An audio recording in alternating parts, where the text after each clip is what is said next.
Graça e paz, queridos irmãos da Emel Marília.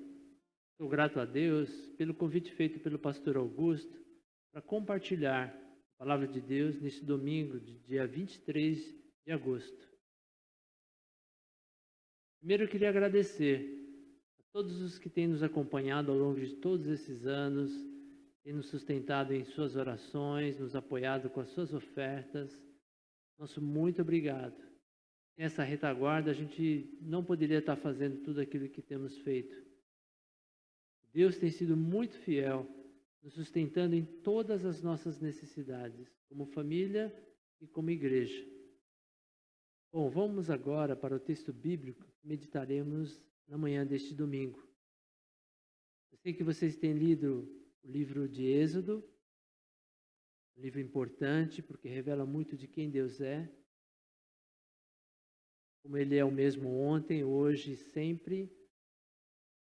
Certeza que nós podemos aprender muito da sua natureza. Esse é um dos propósitos da Bíblia, revelar quem Deus é, o Deus que nos criou, o Deus que nos escolheu. Também é propósito da Bíblia revelar quem nós somos, a nossa natureza caída. Então nós vamos nos identificar muito diante da forma como o povo reage, né? E também vamos aprender muitos princípios de Deus que foram válidos para eles durante essa peregrinação da saída do Egito, passando pelo deserto até a chegada da Terra Prometida. São princípios válidos para a nossa jornada também, né? Na jornada que nós estamos vivenciando nos nossos dias.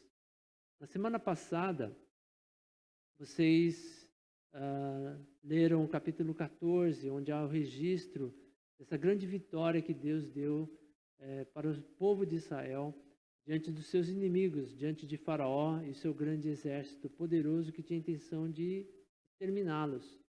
Então, diante do Mar Vermelho, de uma situação que não havia saída, Deus, de uma forma poderosa, abre o Mar Vermelho e eles atravessam no seco. E quando chegam seguros do outro lado da margem, vêm os inimigos sendo engolidos, seus inimigos sendo engolidos pelas águas do mar. Então, um grande momento de júbilo, de vitória, que está registrado aí no capítulo 15 de Êxodo. Então, vamos ler esse texto. Abra sua Bíblia, então, no capítulo 15 de Êxodo. A ideia é a gente comentar do capítulo 15 ao capítulo 17. Eu não vou ler ele inteiro, mas eu vou destacar alguns versículos e alguns eventos que vão ajudar você a guardar essa história importante dessa jornada do povo de Israel do deserto para a Terra Prometida. Então, Êxodo, capítulo 15. Vamos ler aí, versículo 1. Então Moisés e os filhos de Israel entoaram este cântico ao Senhor. Cantarei ao Senhor, porque triunfou gloriosamente. Lançou no mar o cavalo e o seu cavaleiro. O Senhor é a minha força e o meu cântico. Ele se tornou a minha salvação. Este é o meu Deus. Portanto, eu o louvarei. Ele é o Deus de meu Pai, por isso o exaltarei. Você lê a continuidade desses versículos, depois do versículo 2, você vai ver que Moisés e os filhos de Israel entoaram um cântico de exaltação a Deus por tudo aquilo que ele realizou naquele momento. E no final desse cântico, então, ele deixa com muito mais clareza o que eles estão celebrando. Versículo 18. O Senhor reinará por todo sempre, porque os cavalos de Faraó, com seus carros de guerra e com seus cavaleiros, entraram no mar, e o Senhor fez com que as águas do mar voltassem e os cobrissem. Mas os filhos de Israel passaram a pé, enxutos pelo meio do mar. A profetisa Miriam, irmã de Arão, pegou um tamborim e todas as mulheres saíram atrás dela, com tamborins e com danças, e Miriam lhes respondia: Cantem ao Senhor, porque triunfou gloriosamente e lançou no mar o cavalo e o seu cavaleiro. Então foi um momento de júbilo, de festa. Aqui, como outros trechos da Bíblia, mostra o povo celebrando uma grande vitória, uma manifestação do poder, do cuidado, do amor de Deus para com o seu povo. E eles expressam essa alegria através dos cânticos, da música, usam instrumentos, usam a dança para celebrar, para comemorar essa grande vitória. Dando prosseguimento ao texto, versículo 22. Moisés fez o povo de Israel partir do Mar Vermelho e eles foram para o deserto de Sur. Caminharam 3 dias no deserto e não acharam água. Por fim, chegaram a Mara. No entanto, não puderam beber as águas de Mara, porque eram amargas. Por isso, aquele lugar foi chamado de Mara. E o povo murmurou contra Moisés, dizendo: o que vamos beber? Então é muito importante que você, quando vá fazendo a leitura bíblica, especialmente quando você não conhece os lugares, nunca pegou um mapa, ou talvez teve oportunidade de conhecer um pouco desses lugares, é importante que você se muna de materiais auxiliares aí, um dicionário bíblico, algum outro livro. Na internet você vai encontrar com muita facilidade mapas bíblicos de referência que vão dar uma noção melhor, por exemplo, dessa jornada aí, de quanto que eles tiveram que caminhar do Egito para a Terra Prometida. Então esse é um mapa que indica, né, essa possível rota. Do ponto 1, 2, 3, 4, 5, 6, né, vai caminhando aí até chegar lá para cima, na Terra Prometida. Então, no ponto 3, aí você vê aquele momento que vocês meditaram na semana passada, o povo em frente ao Mar Vermelho, sendo acuado pelo inimigo, eles nessa expectativa que iam morrer, mas Deus, de uma forma poderosa, os faz atravessar e terem vitória, atravessar o mar e terem vitória sobre os seus inimigos. E aí, como nós lemos aí no versículo 22, não é? Moisés, então, fez com que o povo seguisse adiante e atravessasse esse deserto de Sur, né? Talvez nessa rota, até chegar nesse ponto 4, que é o local denominado aí Mara, que é o significado de amargo. Então, você imagina, eles peregrinando 3 dias aí no deserto, com muita sede. E você imagina também toda essa peregrinação feita com crianças, com idosos. Então, imagino que eles deviam estar sofrendo muito. E por isso começaram a reclamar, né? Se a gente estivesse no lugar deles, como é que seria? Às vezes a gente olha esses textos e fala, poxa, não é possível que esse pessoal acabou de ver os grandes milagres e no instante seguinte está reclamando. Né? Mas no final, se você avalia com sinceridade, primeiro, acho que dá para ter mais compaixão quando você se coloca no lugar deles.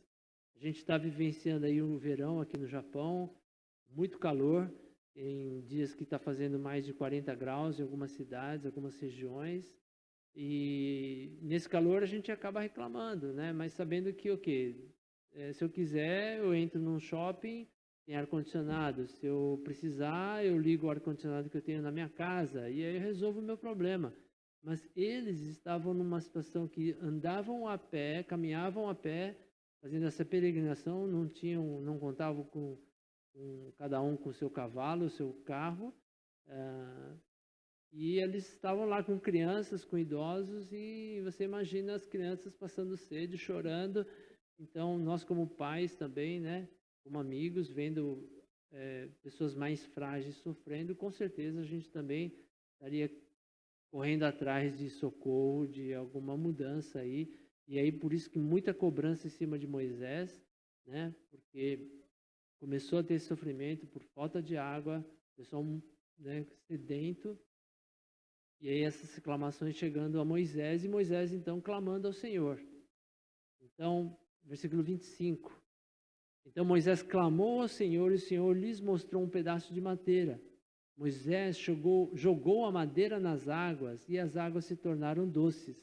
Ali o Senhor lhes deu estatutos e uma ordenança, e ali os provou e disse: se vocês ouvirem com atenção a voz do Senhor seu Deus, fizerem o que é reto diante dos seus olhos, derem ouvidos aos seus mandamentos e guardarem todos os seus estatutos, nenhuma enfermidade virá sobre vocês, das que enviei sobre os egípcios, pois eu sou o Senhor, aquele que cura vocês. Então chegaram a Elim, onde havia 12 fontes de água e 70 palmeiras, e acamparam junto das águas.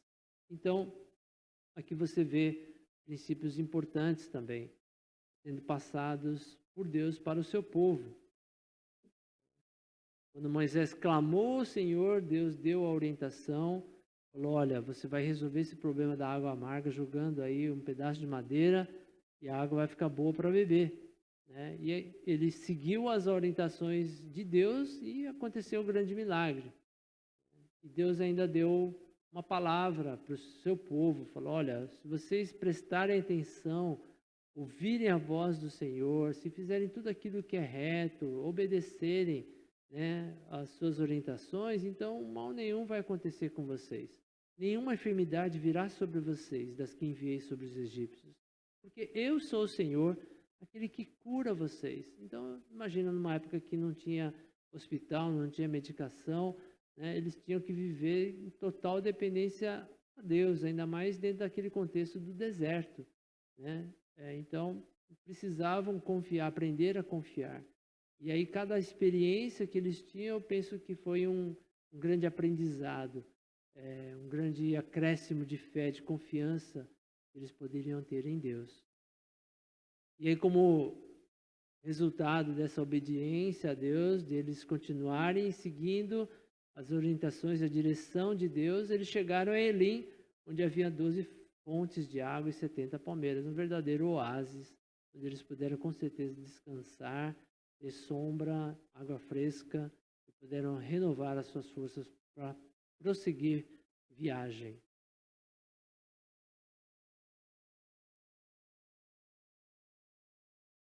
Então segue aí o mapa, né? Nos capítulos 16 e 17, você vai ver o texto bíblico citando outras localidades, Elim, onde acontece o grande milagre, Deus provê o povo com maná e com as codornizes. Depois vão para o deserto de Sim, onde há outro momento de extrema necessidade, eles estão sedentos de novo e Deus faz brotar água da rocha. E vão para outra localidade chamada Refidim. Então, você pode ler com calma depois, capítulos 16 e 17, você vai ver esses relatos de como Deus supre, agora não a sede, mas a fome deles com o maná e com as codornizes. E como num outro momento, em outra localidade onde eles passam sede, de novo Deus fazendo Moisés prover água com o seu cajado ali, ele bate na rocha e brota a água da rocha. Então todas essas experiências levam o povo de Deus a confiar nele, saber que Deus é um Deus que dá a provisão. Ele também tem um cuidado muito grande para com o seu povo. Então Deus cuida dos seus filhos, supre as suas necessidades, e aí é um aprendizado para a gente confiar nesse amor que Ele tem por nós. Assim como nós pais, né, cuidamos dos nossos filhos, sempre provendo tudo aquilo que eles precisam, assim Deus é, e muito mais do que nós faríamos. Ele sempre vai dar tudo aquilo que a gente precisa e vai estar cuidando e sempre esperando que a gente tenha um coração de gratidão e de fé nele. Então, quando nós começamos a ter essas mesmas experiências que o povo de Israel teve, vendo Deus prover as coisas, da gente poder ter essa certeza, essa paz de confiar num Deus que é bom, que vai suprir tudo aquilo que nós precisamos. A gente tem um coração sempre agradecido a Deus, a Ele. Não é verdade? Nós precisamos agradecer a Deus constantemente por todo o cuidado que Ele tem feito sobre as nossas vidas. Bom, aqui no Japão, a gente tem vivenciado momentos difíceis também. Como eu falei no começo, nós estamos aqui desde 2006, pela segunda vez, como missionários enviados pelo nosso concílio. E depois de alguns anos que nós chegamos aqui no Japão, em 2008, nós enfrentamos a grande crise econômica que pegou o mundo inteiro. Ela foi gerada aí pelos irmãos Lehman e trouxe consequências desastrosas na economia de vários países, inclusive o Japão. Lembro que nesse ano de 2008, no finalzinho, justamente quando nós tínhamos acabado de mudar de Chiba para cá, vários irmãos que estavam trabalhando aqui na empresa Murata foram demitidos e no Japão inteiro, né, não tinha opção de trabalho. Tanto é que alguns meses depois, famílias, pessoas começaram a morar até na rua, debaixo de ponte, porque não tinha para onde ir, não tinha como levantar sustento. E como algo que nunca tinha passado pela minha cabeça, nós começamos até a fazer cestas básicas para distribuir para famílias que estavam passando por necessidades. Então, uma situação muito difícil, que especialmente os brasileiros vivenciaram aqui no Japão, mas que, por outro lado, foi uma grande oportunidade de experimentarmos também o poder e o cuidado de Deus para com as nossas vidas. Na casa onde a gente estava se reunindo, nós começamos a receber muitas pessoas e o espaço ficou super pequeno. Então, depois de alguns meses, nós decidimos fazer uma campanha de 40 dias de jejum e oração. E após esse período, nós começamos a procurar um lugar. E sem muito recursos financeiros, nós fomos atrás de alguns lugares e encontramos esse lugar. De uma maneira miraculosa, Deus nos proporcionou estarmos aqui até o dia de hoje. E tudo aquilo que foi necessário para a gente fazer a reforma, para a gente dar a entrada das luvas, Deus foi maravilhoso, suprindo com a ajuda, inclusive, dos irmãos aí do concílio. Nós recebemos uma oferta que foi suficiente para dar a entrada, para pagar as luvas, e alguns irmãos aqui com muita dedicação e amor e talento fizeram de tudo para levantar recursos, para nós podermos pagar as luvas e fazermos as reformas necessárias para a gente poder usar este local. Então, no momento de crise, momento de oportunidade para experimentarmos mais do poder de Deus. Alguns anos depois, nós estivemos vivenciando uma outra tragédia, que foi aquele terremoto que devastou a região nordeste aqui do Japão, na região de Tohoku. Um grande terremoto em março, devastou várias cidades. Em seguida veio grande tsunami que também acabou derrubando tudo aquilo que o terremoto já tinha derrubado. E em seguida veio o desastre nuclear na região de Fukushima.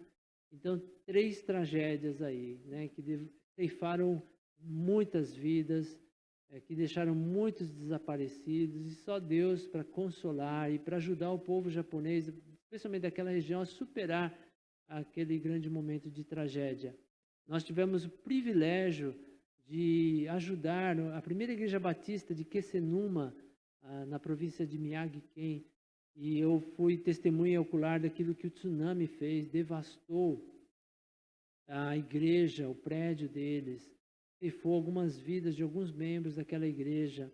Eu pude ver a determinação e a confiança que um pastor Minegishi teve de enfrentar toda aquela tragédia com a ajuda de Deus e com a ajuda de vários irmãos de várias partes do mundo e de voluntários que foram levantados aqui no Japão também. Então, durante 4 anos, nós estivemos lá servindo aquela igreja. Uma vez ou 2 vezes por ano, nós fomos para fazer trabalhos evangelísticos. E depois de 7 anos, eu tive o privilégio de voltar para aquela cidade, reencontrar os irmãos e ver como Deus os abençoou.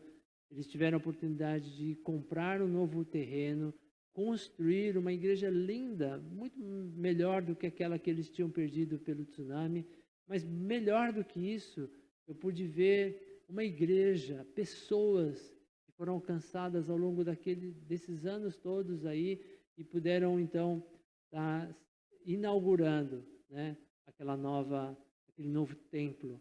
Então, tragédias, situações difíceis, mas que são oportunidades também da gente poder provar mais de Deus nas nossas vidas. Ano passado a gente viu um grande furacão passando aqui pelo Japão, que trouxe enchentes também, mas tivemos a oportunidade de ajudar algumas dessas vítimas. E esse ano, todos nós estamos aí vivenciando essa grande pandemia e tem limitado as nossas relações, nossos contatos com as pessoas, por conta do isolamento social e prevenção para não transmitir, para não pegar esse vírus que é letal, tem tirado a vida de muitas pessoas. Ninguém imaginou que esse ano seria o ano de uma pandemia. Aqui no Japão a gente tinha a maior expectativa que 2020 seria o ano das Olimpíadas de Tóquio e infelizmente tudo isso foi por água abaixo. As Olimpíadas foram adiadas e sabe lá se eles vão conseguir fazer essa Olimpíada no ano que vem, mas no meio dessas dificuldades nós temos procurado ver as grandes oportunidades de podermos ser bênção na vida das pessoas. Como eu falei aí, nós no começo, né, como igreja, nós temos levantado cestas básicas para ajudar algumas famílias que estão passando por mais dificuldade. No dia a dia, eu gosto muito de fotografar, então eu procuro sair e ver que Deus continua reinando soberanamente, mesmo no meio da pandemia. Todos os dias que o sol se levanta e a gente pode apreciar as coisas belas que Deus tem criado, para mim é um sinal, né, de que Deus ele vai nos dar graça de estarmos superando essa fase também da pandemia, como nos ajudou a superar tantas outras tragédias passadas. Às vezes não é nem uma tragédia por catástrofes, por coisas de fora. Às vezes são situações que a gente também tem acompanhado, pessoas que perderam suas vidas por conta de enfermidades gravíssimas, como câncer, e só Deus mesmo para nos dar força para superar uma perda de pessoas que amamos. Então eu tenho também sido testemunha de como Deus sustenta aqueles que estão acometidos por enfermidades graves e consola a vida das famílias e dá força para elas superarem uma perda de uma pessoa querida. Então, eu tenho observado, né, essas flores belíssimas que Deus tem criado, e isso para mim tem dado ânimo e esperança de que nós também vamos receber tudo aquilo que é necessário para superar essa grande pandemia que assola o mundo. De uma maneira bem simples, você também pode criar momentos muito especiais com as pessoas que você mora junto. Né? Pode celebrar a vida, aniversário, ou mesmo só o simples fato de você estar tendo a oportunidade de estar vivendo com essa pessoa com saúde, ou mesmo que tem saúde, mas vendo o cuidado de Deus nas coisas pequenas. Né? Eu penso que isso é muito importante para as nossas vidas. Amém? Então, que Deus possa estar assim, ajudando você no dia a dia a olhar o cuidado dele sobre você. Tem esse último versículo, que é uma sugestão do material para as crianças, que eu penso que pode ajudar você também a passar essa nova semana que a gente vai começar, nessa confiança de que Deus ele cuida de nós, então nós não precisamos ficar preocupados, ansiosos de nada, porque Ele tem cuidado de nós. Né? 1 Pedro 5,7, lançando sobre Ele toda a vossa ansiedade, porque Ele tem cuidado de vós. Mais uma vez, lançando sobre Ele toda a vossa ansiedade, porque Ele tem cuidado de vós.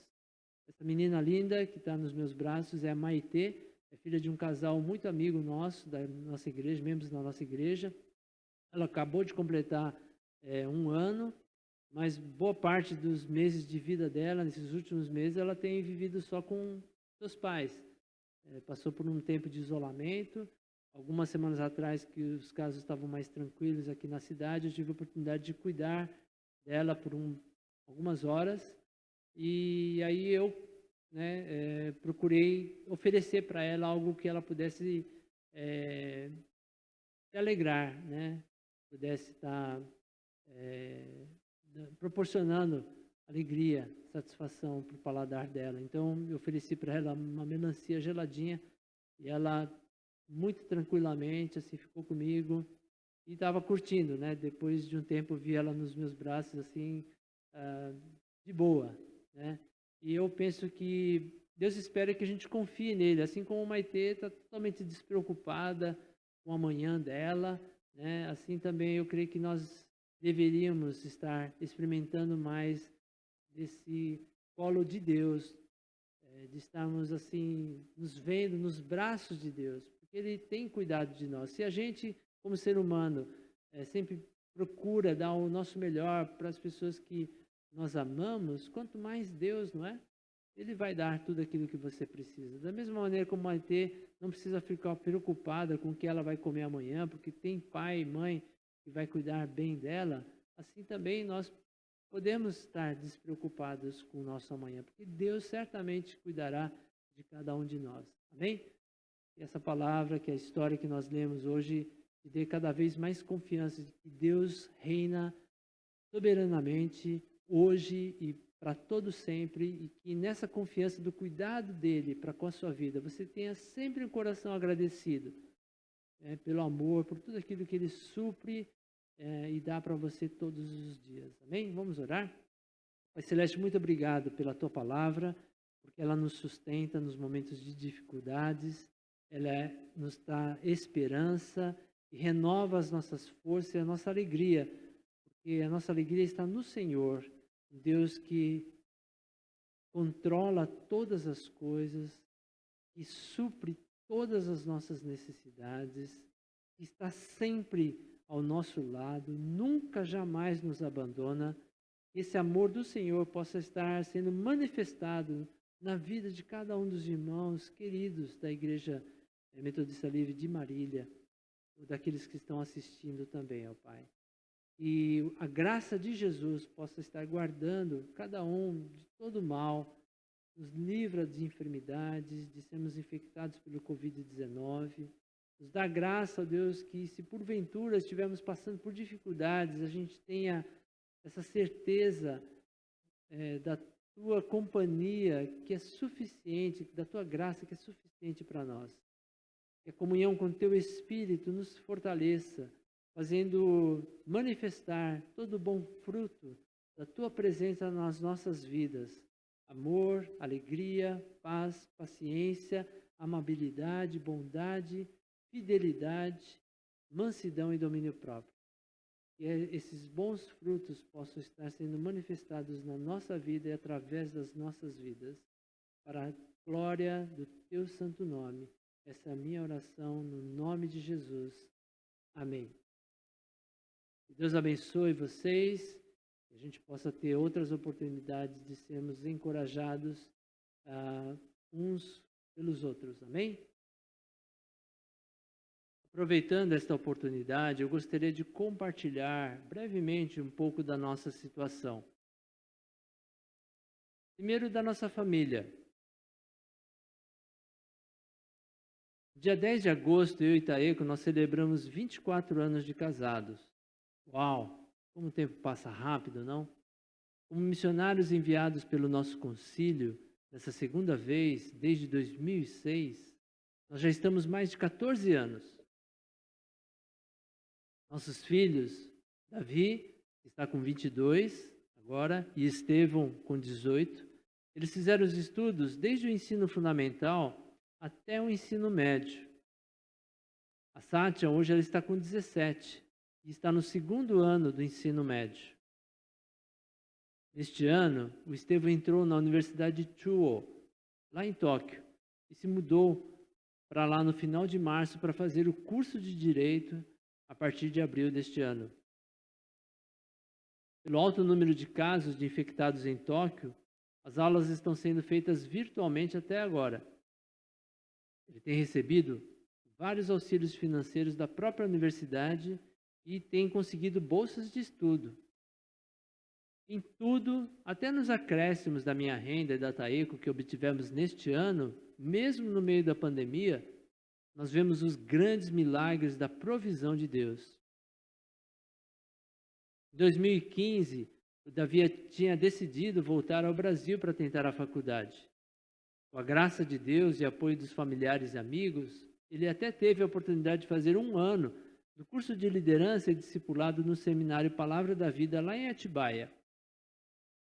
No ano seguinte, depois de fazer 6 meses de cursinho, ele conseguiu entrar no curso de turismo da Universidade Anhembi Morumbi, em São Paulo.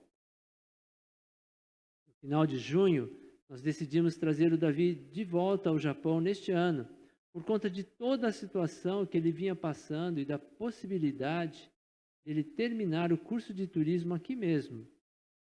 Porque desde março, a Anhembi Morumbi vem mantendo as aulas de forma remota. Graças a Deus, nós conseguimos uma passagem no início de julho. Ele chegou aqui e passou pela quarentena sem ser infectado durante a viagem. Depois de 4 anos e meio, nós estamos muito felizes de tê-lo novamente em nosso meio. Deus é maravilhoso e fiel em cada fase da nossa caminhada como missionários aqui no Japão. Agora eu queria compartilhar um pouco como está a situação da nossa igreja. Deus continua nos dando a graça de crescermos como igreja e de servirmos as pessoas com os dons e talentos que Ele tem nos dado. Desde que surgiu em meados de março o primeiro caso de infectado pela Covid-19 em Fukui, nós começamos a fazer os cultos online, aos sábados, às 9h30 da manhã. Com o decreto de estado de emergência em todo o Japão no início de abril, nós continuamos mantendo todo o cuidado de higiene pessoal, uso de máscaras e isolamento social. Nós temos usado o aplicativo Zoom para fazermos um contato mais interativo e pessoal entre os membros, amigos e familiares, inclusive com os irmãos da igreja, nossa igreja lá em Chiba. Em meados de maio, o governo retirou o estado de emergência porque os casos de infectados e a ocupação hospitalar de casos graves haviam diminuído e implementou um planejamento de retomada das atividades escolares e comerciais. Por isso, no início de junho, nós voltamos a realizar os cultos presenciais, seguindo todos os protocolos de cuidado para a prevenção de contágio. Infelizmente, em meados de julho, os casos voltaram a aumentar em todo o Japão. Por esse motivo, nós voltamos a realizar os cultos online neste mês de agosto. Graças a Deus, aqui em Fukui, os casos não têm sido tão altos e a produção na fábrica onde a maioria dos nossos membros trabalha, ela não tem sido afetada. Todos continuam cooperando com alegria, financeiramente e com seus dons e talentos, em todas as nossas atividades como igreja.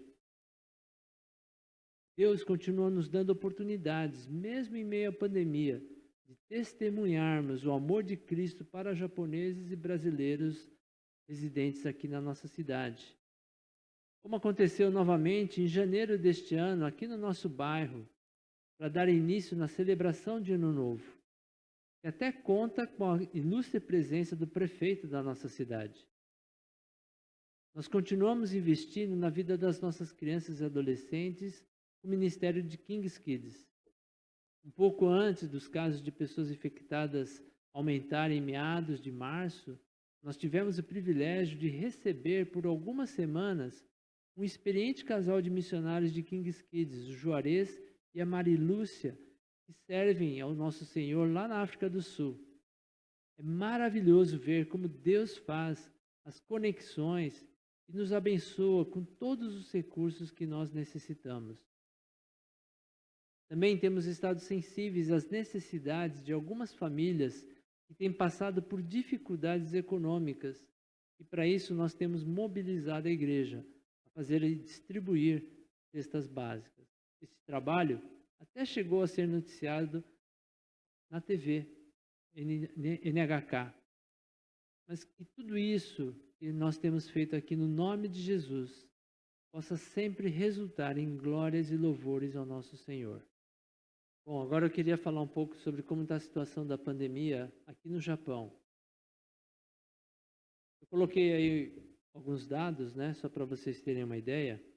No Japão, até sexta-feira agora, dia 21 de agosto, haviam sido contabilizados 61.046 pessoas infectadas pelo Covid-19. Número de casos recuperados, 46.467. E número de mortos, 1.166. Uma população de 127 milhões quase, é algo impressionante, né? Porque se você compara com outros dados de outros países, como o Brasil, que tem 210 milhões de pessoas, o número de infectados, né, até a sexta-feira eram de 3.501.975. Número de casos recuperados, 2.653.407. E o número de mortes, 112.304. Nos últimos dias aí, então, tem sido contabilizado, acho que quase mais de 1.000 casos por dia de mortes, né? Então, algo muito triste. Nós temos levado toda essa situação diante do Senhor em oração, para que Deus conceda graça, sabedoria para as autoridades, para a população, se prevenir, fazer a sua parte.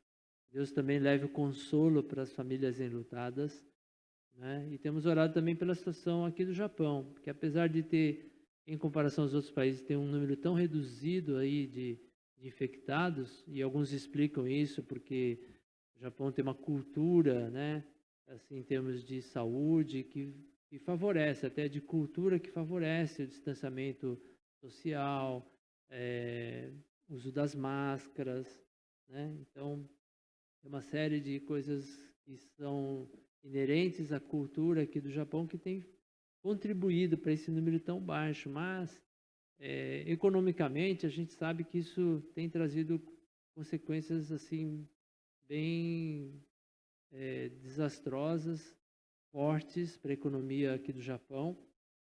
Então, estamos aí atentos, né, ainda às consequências que virão por conta de tudo isso que nós temos passado.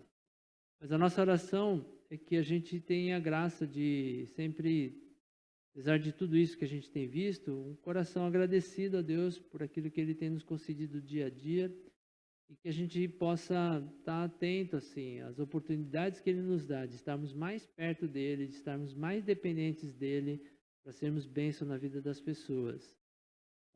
Só como dado também, aqui na nossa província, o número de casos tem sido muito baixo, total de 157.